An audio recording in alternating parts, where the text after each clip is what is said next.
tomorrow. And And what are hopefully they the going to be furniture will doing move. in Bermuda? Well, he is works in commercial insurance, as does she. He has a job. She is in the process of getting one, and they're both very um, well liked and have great reputations, and people are seeking them out, which is really nice. And so she will be able to get a job that's as good or better than what he's getting, and they're planning to be there for at least 6 years. Wow. And so you said in the beginning that you made a little side trip to London. What was that all about? My husband was picked out of 200 applicants to go to London for Price Waterhouse and learn the English way of doing business. And every year they would have a new person go there for 6 months. So I was there for 6 months, just long enough to give birth. Oh, wow, that's amazing. That's amazing. So, what other kinds of hobbies do you have? You've got the kids, the grandkids. You've got the store. You've got the horticulture. So, Well, I have only one vice, and that vice is my husband. oh, And what a so, great vice! yes, it's a wonderful vice. And he loves, his father was an antiques dealer. And so I've learned a lot about antiques, and we go to auctions together.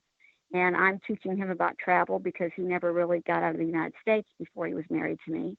And I'm now trying to push him every year to take another trip, but just the two of us, because we're in our 60s and I want to be able to travel as long as I possibly can and without children in the house. And I competent help at the store that allows me the luxury of being able to go somewhere for 2 weeks at a That, time. So that's last year we went to Italy. The year before we were in Peru for a family wedding. 2 years before that we were in Argentina when my daughter was there. My youngest daughter was there for a year teaching underprivileged children. Um, and this September we're going to Jerusalem, wow. to Israel. What a great that it's wonderful that first of all that your husband is willing to go and likes to go, and second of all that you really enjoy each other. There are so many people who, as they age, they're kind of together because they kind of are have to be together. I mean, they've just kind of grown used to each other.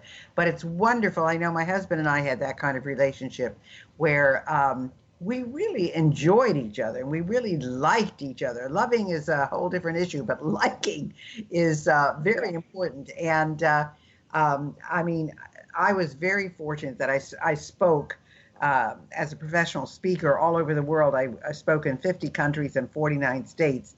And of those 50 countries, my husband certainly did not go everywhere with me, but he would go to at least half of them. But for example, I worked in Australia 5 times. He went twice and said that's enough.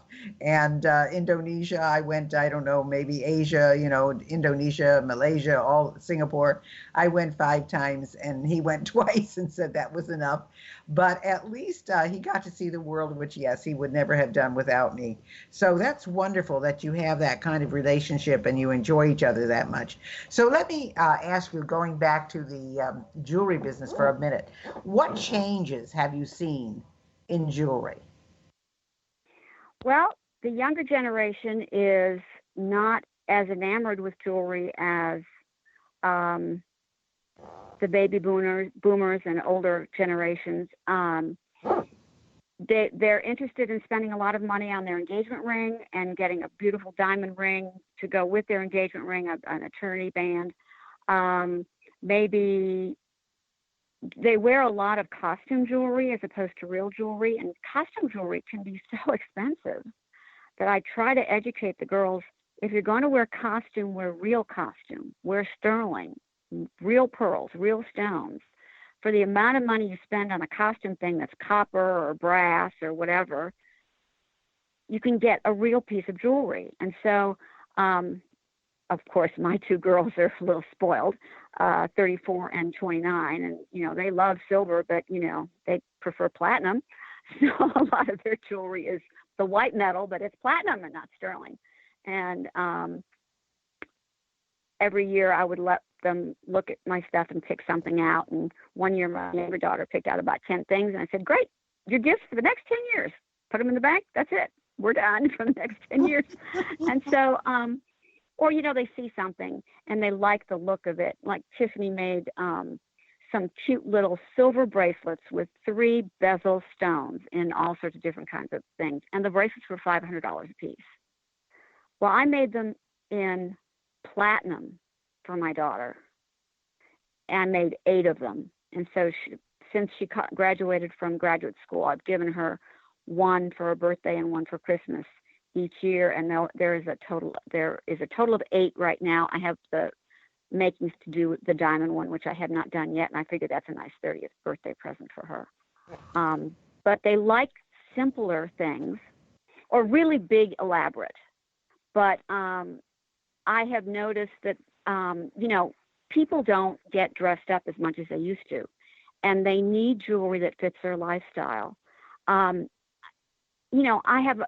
People inherit stuff and they put it in the bank and they don't know what to do with it. One of my clients had inherited a large brooch with many colored stones in it and some diamonds. And she wore it, loved it. It had been from her mother, but she was getting into her early 80s and she really wanted to pass something down to her granddaughters. And she had 5 granddaughters. So we looked at the brooch. She had ropes and ropes of pearls that she wasn't using. And I said, well, just bring it all in. So we designed 5 clasps, 1 for each of the granddaughters, and strung 24-inch necklaces for all 5 of them. She was able to live long enough to give 3 of the girls their 16th birthday presents. And the other 2 were left with the mothers so that those younger granddaughters would still have something from grandma, even though grandmother was no longer around. And one thing I insisted on was that every clasp had to be different because I had done stuff for a family once and everything was the same. And the girls always argued which was which. So I said, it's all got to be separate so that no one will ever, so-and-so, if your cousin comes and spends the night with you and she has her pearls and she says, well, that's my strand. No, that's my strand. I don't want to get into that. Yeah, well, of course, you had different stones in them with different colors, so that might have helped as well, but... well, that's what we did. We did different clasps. We did different style clasps with different colored stones for each child. Yeah, no, I think that's great. Yeah. My really good friend that I've known for 34 years that moved into Dunwoody when I was first married, her mother died, and she wore a graduated double strand of Aurora Borealis crystals, and I'm sure you know what I'm talking about, where they look sort of iridescent, and everybody wore them in the 50s. Okay? Her mother had passed away, and she inherited it, and she really wanted to make something that she could wear to her daughter's wedding so her mother would be present. So I made her a 90-inch long strand with silver beads and silver chain, cascading lovely big earrings, and then I actually did the bride's necklace, which was 3 strands of pearls. And so when she went to her daughter's wedding, her mother was there. And that meant the world to her. So that's the kind of things I like to do. I like to recycle, rediscover, reuse, rescue these broken things that are in the back of your drawer that you just don't know and you've forgotten about, or it's out of style, or your husband's given you jewelry for 10 years and you can't stand any of it. Well, let's make something into it that you love. So how can they get in touch with you, Sandy? What's the best way to reach you? The best way to reach me is by phone at 404-350-8866 or by email, sandy@sandyjonesjewelry.com. You can find my website, sandyjonesjewelry.com. You also can see me on Facebook, Sandy Jones Jewelry at Charles Willis. And like my page, then I'll send you my blog, and we'll get to know each other because people like to work with people they know, they trust, and they admire. Absolutely. I want to be that person. And of course, you will do things through the mail as well. Well, and I can get on. I do Zoom interviews with people, and I can send them a link, and we can connect by Zoom. They can show me what it is.